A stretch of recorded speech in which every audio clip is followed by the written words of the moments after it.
ফেরেশতার সতর্কতার পর ইউসুফ মরিয়ম ও শিশু ঈসাকে নিয়ে মিশরে গেলেন, যেখানে তিনি হেরোদের মৃত্যুর আগ পর্যন্ত শরণার্থী হয়ে বাস করলেন।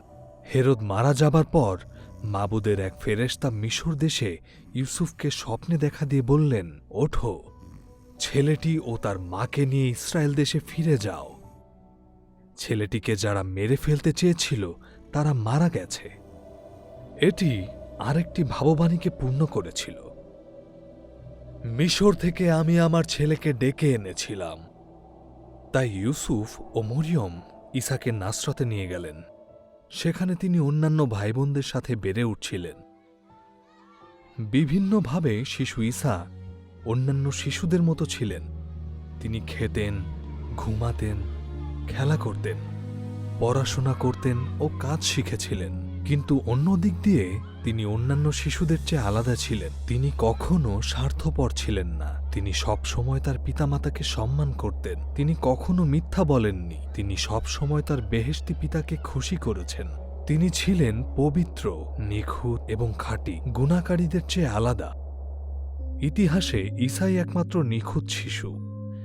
নিখুঁত মানে এটি নয় যে তার কখনো চামড়াতে কিছু হয়নি বা কোনো ফোড়া ওঠেনি। এর মানে হল তিনি নিখুঁত স্বভাবের ছিলেন। তিনি প্রকৃতভাবেই পাক এবং উত্তম ছিলেন। তিনি শক্তি ও হিকমতেও নিখুঁত ছিলেন। কিন্তু মরিয়মের গর্ভে আসার আগে তিনি নিজেকে কিছুটা সীমাবদ্ধ করলেন, যাতে তিনি মানুষ হিসেবে মানুষের মধ্যে বাস করতে পারেন। ঈসা জ্ঞানে, বয়সে এবং আল্লাহ ও মানুষের মহব্বতে বেড়ে উঠতে লাগলেন। ঈসার যখন 12 বছর বয়স হয়েছিল, তখন তিনি তার পিতামাতার সাথে উদ্ধারিত পালন করার জন্য নাসারত থেকে জেরুজালেমে গিয়েছিলেন।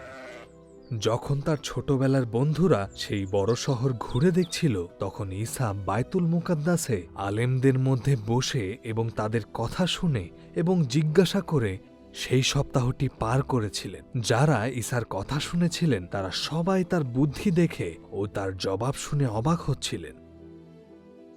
বায়তুল মুকাদ্দাস সেই স্থান যেখানে মেষশাবককে মানুষের গুনাহের জন্য পোড়ানো কোরবানি করা হতো। আলেমরা যা বোঝেনি, শিশু ঈসা তা বুঝেছিলেন। তিনি শেষ মেষশাবক কোরবানি করতে চেয়েছিলেন।